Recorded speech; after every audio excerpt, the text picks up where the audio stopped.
শয়তানের কাজই হচ্ছে বাব্বাটাই ভুল বুঝানো, ভাই ভাই ভুল বুঝানো, মসজিদের ইমামের প্রতি ভুল ধরা, পাড়ায় পাড়ায় গন্ডগোল লাগিয়ে দেওয়া, এটাই হচ্ছে শয়তানের কাজ। যেখানে বিরোধ সেখানে শয়তান আসে। সম্মানিত ভাইরা, সেজন্য আল্লাহর নবী মুহাম্মদুর রাসূলুল্লাহ যারা বলে তিনি আসলেন পৃথিবীতে সব আগুন নিভিয়ে দিলেন। সেজন্য তাকে রহমাতাল লিল আলামিন বলে। ভারত এই দেশে ধর্মের নামে যখন এসব চলছে তখন এদেশে দুটো ভালো মানুষ ছিল, এখন সব ধর্মের লড়াই চলছে। ভারতেও ধর্মের লড়াই, আমেরিকাতেও ধর্মের লড়াই, সৌদিতেও ধর্মের লড়াই, বাংলাদেশেও ধর্মের লড়াই। বিশ্ব নবী রহমতের নবী আহমদে মুস্তফা মুহাম্মদে মুস্তফা সাল্লাল্লাহু আলাইহি ওয়াসাল্লাম বলেন, বিদায় হজের মাঠে, ও আমার উম্মতেরা, তোমরা ধর্ম নিয়ে বাড়াবাড়ি করো না। আজকে ধর্ম নিয়ে বেশি বাড়াবাড়ি। নেতাদের কাজ নাই, মানুষের চাকরি দেয় না, মানুষের সমস্যা করে না, হিন্দু মুসলমান করে। বুঝতে পারছেন না? পারেন না, এদের কোনো কাজই নাই, এ ফালতু।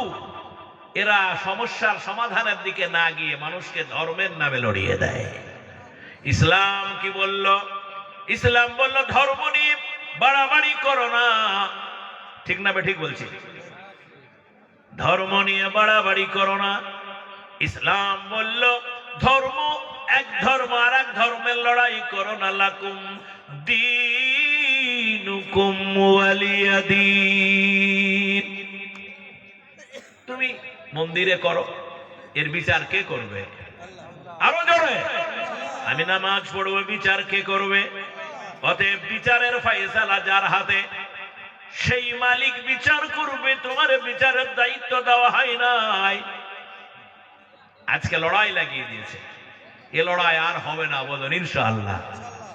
বাংলাদেশ গন্ডগোল হয়েছে ও দেশের ব্যাপার, হাসিনার পতন হয়েছে না কি হয়েছে ও নিয়ে আমাদের কোনো ইন্টারেস্ট নাই। এখানের নেতাদের ঘুম নাই। বুঝতে পারছেন না?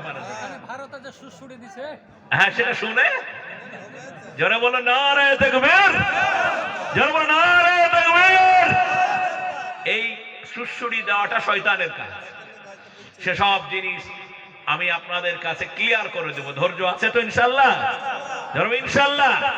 আপনি যদি এই জলসাটা আমার ঘন্টা দেড়েক শুনেন, তাহলে আপনার মুসলমান হিসাবে পরিচয় দিতে গর্ব হবে। আমাদের পৃথিবীতে এখন ধর্ম নিয়ে মারামারি চলছে।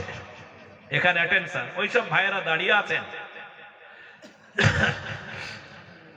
সামনে আসেন না, একবার জিকির করেন লা ইলাহা, হলো না লা ইলাহা, আরো জোরে লা ইলাহা, লা ইলাহা,